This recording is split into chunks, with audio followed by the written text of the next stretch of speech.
As we know, you've recently published a book, which is, a thriller, a murder mystery. It is called Right Under Your Nose. So, would you like to tell us a bit about your book? Yes. Well, this book, Right Under Your Nose, is a kind of a murder mystery thriller. It is about how done it. That is, how could such murders be committed? That is the essential part of the thriller in it. Because in the sense that, the way the murders get done, one person gets killed twice at the same time. So how does it happen? Then two people in front of 100 others drink from the same glass at around the same at about the same time. One dies, the other doesn't, and forensics show nothing. A person enters into a hotel room, is found dead from cyanide poisoning, and no trace, no one could have entered. So who administered the cyanide to him? He drank a glass of orange juice, but no cyanide in the orange juice. How did that happen? So there is a how done it in it. After the how done it, there is also a who done it, in the sense that who is the villain in the case. I mean, the antagonist or the villain. And the thrill probably comes also from a race, because there is a pressure for time as far as the protagonist is concerned, because the protagonist has got only a week to unravel how the crimes were done, then find out who did it, and then get ironclad evidence. And you find that the antagonist is generally a step ahead of the protagonist. So it's only at the very end that they catch up with the antagonist. So that's about the story in a nutshell, if I can call it. That sounds very intriguing, rather, and it's very, very wonderful. I'm pretty sure that I mean, the idea that you've put and you've just explained, that is very interesting and very different from the usual murder mysteries that we read on. So given your versatile background, that brings me to my next question, which is how did you do the research on your book and how did you come about it? The research was exceptionally interesting in its own way, and challenging also. Because, in the sense, I had to do a lot of field work, just not research at the background. I had to do a lot of field work. I used to go and visit morgues. I visited a number of morgues to see how the dead bodies are preserved over there. And while visiting and seeing how they are done, that's how the scenes of the morgue are written there and described, because you've got to know how it is there. So when I went to the morgue, in which the person had been suffering from Mead syndrome, that is where that idea came to me about the third poison part of it. Because of the Mead syndrome, I got to see it in the morgue only. Now, that was some of the research which I did in the morgue. I also went and spent 3 days with a snake charmer. His name was Kalu, and I have retained the name in the book as well. So I saw him train the snake, how he trains a snake, how a snake charmer actually trains the snake. Foreigners think that India is a land of snake charmers, but I'm sure Snowy hasn't seen a snake charmer. And many others also who have seen a snake charmer really don't know what goes on behind the craft. So I was there with him. I saw him training the snake. And I also saw how they milk the venom. And it is over there that I met a witch doctor who told me about how a snake venom, when just consumed, doesn't actually cost you anything. Rather, it's full of B proteins and uh, B vitamins and protein. So it's actually healthy for you. Only your stomach may not be able to take it. It is poisonous only when injected directly into the bloodstream. I came to know from a witch doctor. Later, I would go to a toxicologist to confirm what he said, and many other aspects of poison. I had to talk to the toxicologist also. Now, the problem in all these cases was the availability of these people. They were not available at one place, they would be at different places. And to get them to talk, more so the snake charmer, to convince him that I didn't mean any harm and I was not a cop who, or some animal rights activist who was going to finish whatever little he was earning from that uh, ancestral profession of his. So that took quite some convincing and persuasion, maybe some emotional intelligence there, and and that was very interesting to do that. Reading books on toxicology and talking to them was also interesting, but I think this was the most interesting part of it, that sojourn with Kalu and seeing him train them. Right. So that is a very interesting insight as to what goes behind writing a book. And it's not just, it's not just imagination, but it's also a lot of research that went behind. So, sir, I mean, you had a lot of, experience before you actually put it into word and articulated it. So, sir, how would you say that since this is a learning and development event, so to bring it closer to the to home, how does fiction writing help in learning and development? Yeah. So I see fiction writing, I think, can be connected to learning and development in many ways. In the sense, like I think it was Dr. Prerna who was mentioning in the previous session, or was it Dr. Majumdar? I'm a little confused who said that in the previous session, but they were talking of business cases to be used in an L&D. So a business case is also a kind of a story. Might be that a business case is a real event, is a real case of an organization to which you give fictional names. It's quite possible that's how the business cases are basically made. When we look at the collapse due to lack of ethics, business ethics, then we bring the Enron thing. Sometimes you name Enron, sometimes you don't name Enron, but you try to teach the concepts to through a story. Now, fiction is a story which you are making. So the only difference is this did actually happen, but you are conceiving an event and you present that story. You present it in the story. Only thing is the fiction can be a little more entertaining than a business case study. It can be a little more entertaining. I think that is the advantage that it would have, because when presented as a story, it is more entertaining, it is more readable, especially if it is a little longer, it is more readable, and it will offer a variation that is not normally offered in many other L&D programs. Though I concede the only negative could be that it is not an actual case which happened. But I believe that need not be always the case, because in any fiction also, you take a lot from reality. So because you're taking from a reality, it's as close to reality. So it can be used. Fiction can be used as a case study in which the participants have a group discussion, they get the learnings from it. That's one way of using fiction in L&D. The second thing also is that since in any fiction you have a lot of characters,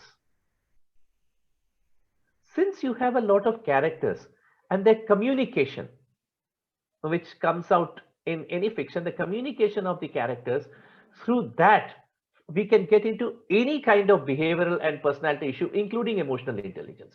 That can very well be brought out. Communication, emotional intelligence. I think fiction or any story is more powerful than any classroom session, as far as my take goes on this.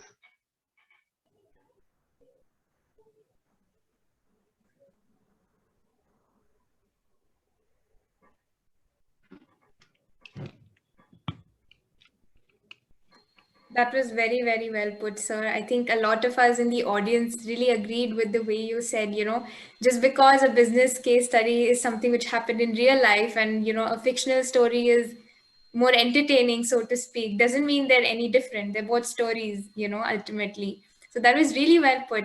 So, sir, following up on, how you mentioned emotional intelligence and how fictional characters can be used to convey certain messages or revolving around emotional intelligence concepts.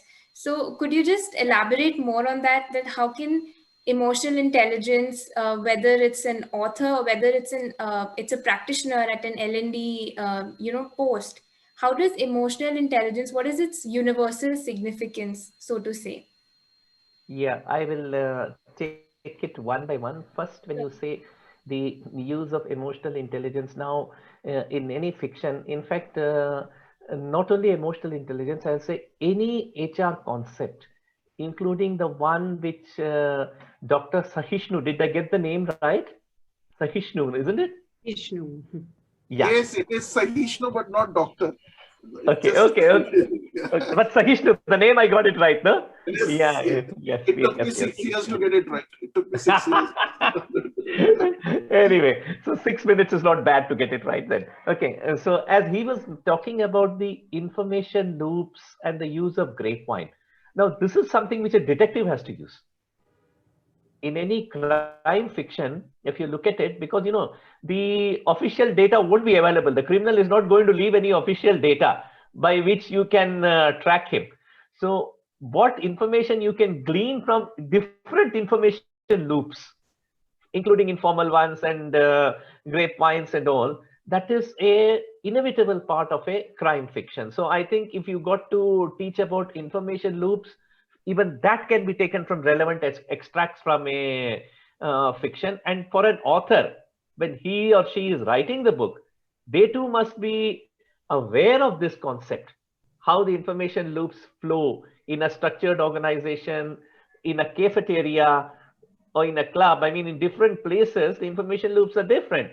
So you probably got to understand that and put it across. And then that it becomes a medium for teaching also, take an extract from there and have a discussion on the concepts of information loop.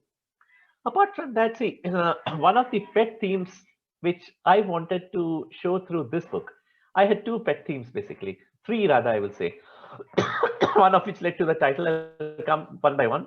The first pet theme that I have is, I'm personally, I know Suleika will be laughing when she knows me pretty well. So she will be laughing and she will testify. I am a technologically challenged person.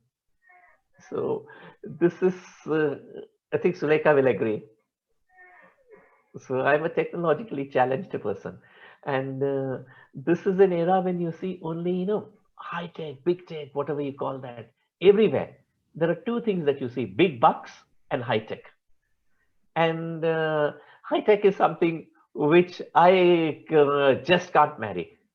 I mean, I can't even go out for a date with that high tech and forget marriage. So what I wanted to convey is that imagination, creativity and imagination, they can any day trump the deadly combination of big techs and high tech. You don't need money. You don't need technology. You need imagination. I mean, you don't need e-commerce or e-business or e-portals. What you need is emotion. Emotion, if you just, take the E and then you cut emotion into two, emotion, you need emotion. Once you have that, the rest will come to you. And at varying points, the protagonists have to show the varying aspects of emotional intelligence. In my book, which happened, the male protagonist, he's very self-aware to the extent that he knows that he's more of a conventional man. He is a conventional, logical, trained detective. So he's aware of his strengths. And at the same time, he shows a self-regulation where he allows the female protagonist, who is more creative and intuitive, to get into those creative and intuitive zones. So he watches back there. So there was an element of self-regulation. And eventually, in any, whether it is business, whether it is L&D, whether it is crime, after all, in crime, what they have to do is they have to put themselves in the shoes of the criminal. A good detective is one who puts himself or herself in the shoes of the criminal. And that's precisely what empathy is about. That is precisely what empathy is about, the emotional intelligence concept of empathy that we talk around. So I believe that fiction encompasses the entire gamut of emotional intelligence, the four aspects of emotional intelligence competencies that David Goleman and Daniel Goleman and all of us talk about, both from the point of view of the characters and the story, and as well as what the author has to show. And I believe the author has to be very, very aware. As an author, you've got to be self-aware that, see, these are your strong points. these are your areas in which you might end up boring the author, boring the audience. So you know, something can be your passion, cooking can be your passion, but that doesn't mean you talk about recipes in such great detail that many of the audiences who don't like cooking just throw it away. And there's also a self-regulation involved because authors get very possessive about what they have written. So when the editors come and tell them, you know, that cut this part off, boss, ये बहुत ज़्यादा हो गया ये थोड़ा सा boring लग रहा है. Then what happens is authors get possessive. They have to show the self-regulation at that point and say, yes, maybe you are the reader and I exist for the reader. And empathy, obviously, because you have to put yourself in the skin of every character that you're writing eventually. Then only the character comes into life. So I believe emotional intelligence is all over the place in fiction writing. Right, so that is very amazingly put, sir. You know, the different aspects of how emotional intelligence is important for the characters in the book to the author who's making those characters. So how you know, you came full circle telling us all about it. That is just, you know, awestruck. So I'm just really awestruck about that. So, so as you said, you know, that you are talking about emotional intelligence and learning and development in terms of fiction. So, sir, when did the idea of using fiction for L&D strike you? When did it come to your mind that, oh, let's combine the two? Or, you know? I think, see, what happened was, it came to me when all of a sudden I saw certain incidents, you know, in real life. You see an incident in real life. I actually was seeing an argument taking place between two people in a cafeteria. And then I thought of two things. Was one, how I wish, of course, at that point of time, I wish that I had the high tech, how I wish I could have captured this on a video.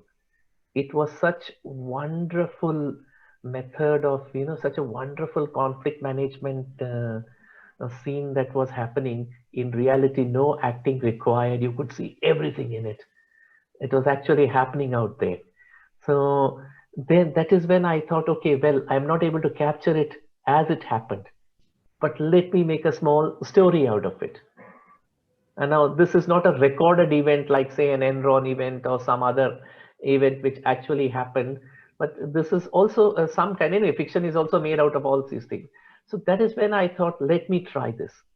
So I made an attempt in a particular training program, using it for some kind of a teamwork. I used it. Then I also used, I myself, as I told you, I've been a commentator. So when I had certain experiences in the commentator's box. So I tried to use them and put them also across as cases to teach concepts related to behavior, personality, and HR. I tried to use them, the same method. So once it started working, then I thought, why not a full-fledged book? Why can't that be used again? And as I always want to say, you can go around the world, but the actual answer to everything is right under your nose. Only we fail to see that. So that's the reason, you know, you'll find that in my book also, the answer finally, the detectives are going around the world, but they find that the evidence and the antagonist is hiding all the evidence. But one thing which lay right under their noses, that's where the answer came, and that's what could not be hidden. So that's the same thing for us in all our lives. You get it right under you.